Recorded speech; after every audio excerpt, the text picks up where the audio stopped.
Cigarette और तंबाकू products अब महंगे हो गए हैं। वहीं अब से नई कार, जीप और वैन के लिए फास्टैग जारी करते समय आपको केवाईवी यानी कि नो योर व्हीकल प्रोसेस की अब जरूरत नहीं है। कमर्शियल गैस सिलेंडर महंगा हो गया है। कुछ बड़े बदलाव हैं जिनका असर सीधा हमारी जिंदगी पर पड़ने वाला है।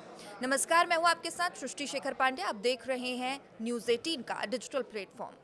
सबसे पहले जो बजट 2026 है वो आ चुका है, लेकिन क्या जिसका इंतजार था वो बजट आया है, ये जानना बेहद ज़रूरी है।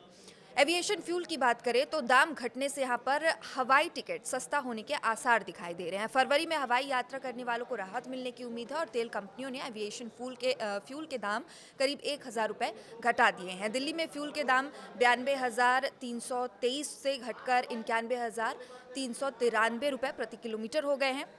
कीमतों में आई इस कमी से एविएशन कंपनियों की ऑपरेशनल कॉस्ट जो है वो सीधे कम हो गई है, जिसका असर हवाई टिकटों के दाम में दिखने वाला है। यानी दाम कम होने के रूप में यात्रियों को फ़ायदा मिल सकता है। बात करें कमर्शियल सिलेंडर्स की तो इसके भी दाम 50 रुपये तक बढ़े हैं। आज से 19 किलो वाला कमर्शियल गैस सिलेंडर 50 रुपये तक महंगा हो गया है। दिल्ली में इसकी कीमत 49 रुपये से बढ़ी है और 1740.5 रुपये हो गई है। पहले ये 1691.5 में मिल रही थी।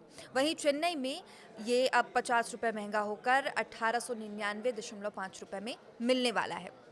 जीएसटी बढ़ा है, सिगरेट 40% तक महंगा हो गया है।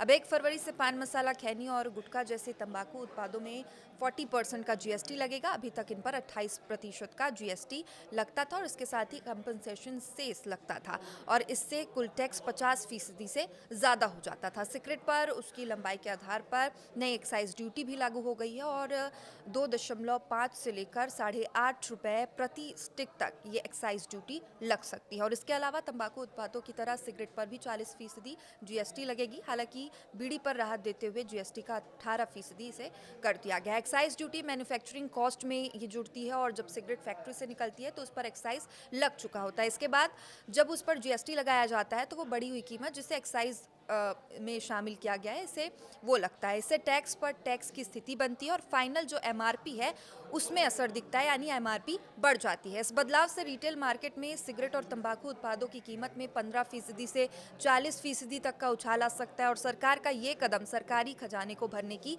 एक कोशिश माना जा रहा है, क्योंकि सितंबर में सरकार ने घरेलू खपत बढ़ाने के लिए कई उत्पादों पर जीएसटी में कटौती कर दी थी। अब फास्टैग यूजर्स को केवाईवी वेरिफिकेशन की जरूरत नहीं पड़ेगी, इसकी भी बात कही जा रही है। आज से नई कार, जीप और वैन के लिए आपको फास्टैग जारी करते समय नो योर व्हीकल प्रोसेस जो होता है उसकी ज़रूरत नहीं होगी। National highways authority of India NHAI ने नई कार के लिए केवाईवी प्रोसेस अब बंद करने का फैसला लिया है। वहीं अथॉरिटी के अनुसार केवाईवी की प्रक्रिया को पूरी तरीके से खत्म नहीं किया गया है, बल्कि इसे जब भी ज़रूरत पड़ेगी यानी ज़रूरत के आधार पर इसे लागू किया जाएगा, बना दिया गया। अब सिर्फ केवाईवी तभी मांगा जाएगा जब किसी फास्टैग के गलत इस्तेमाल या गलत तरीके करने से उसकी लूज होने की कोई कंप्लेंट सामने आती है। सामान्य तौर पर काम कर रहे फास्टैग के लिए अब किसी तरह के डॉक्यूमेंट्स की दोबारा मांग नहीं की जाएगी।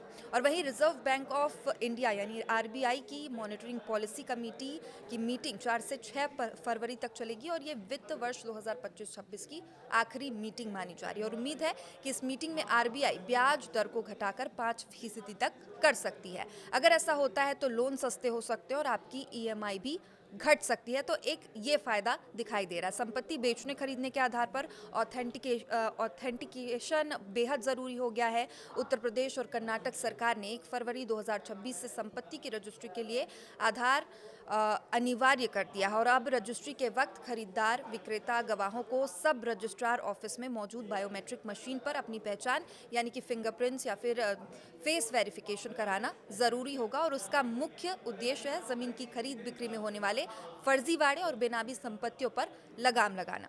केंद्र की योजना वन नेशन वन रजिस्ट्रेशन के तहत इसे जल्द ही पूरा करने में के लिए देश में इसे लागू किया जाएगा।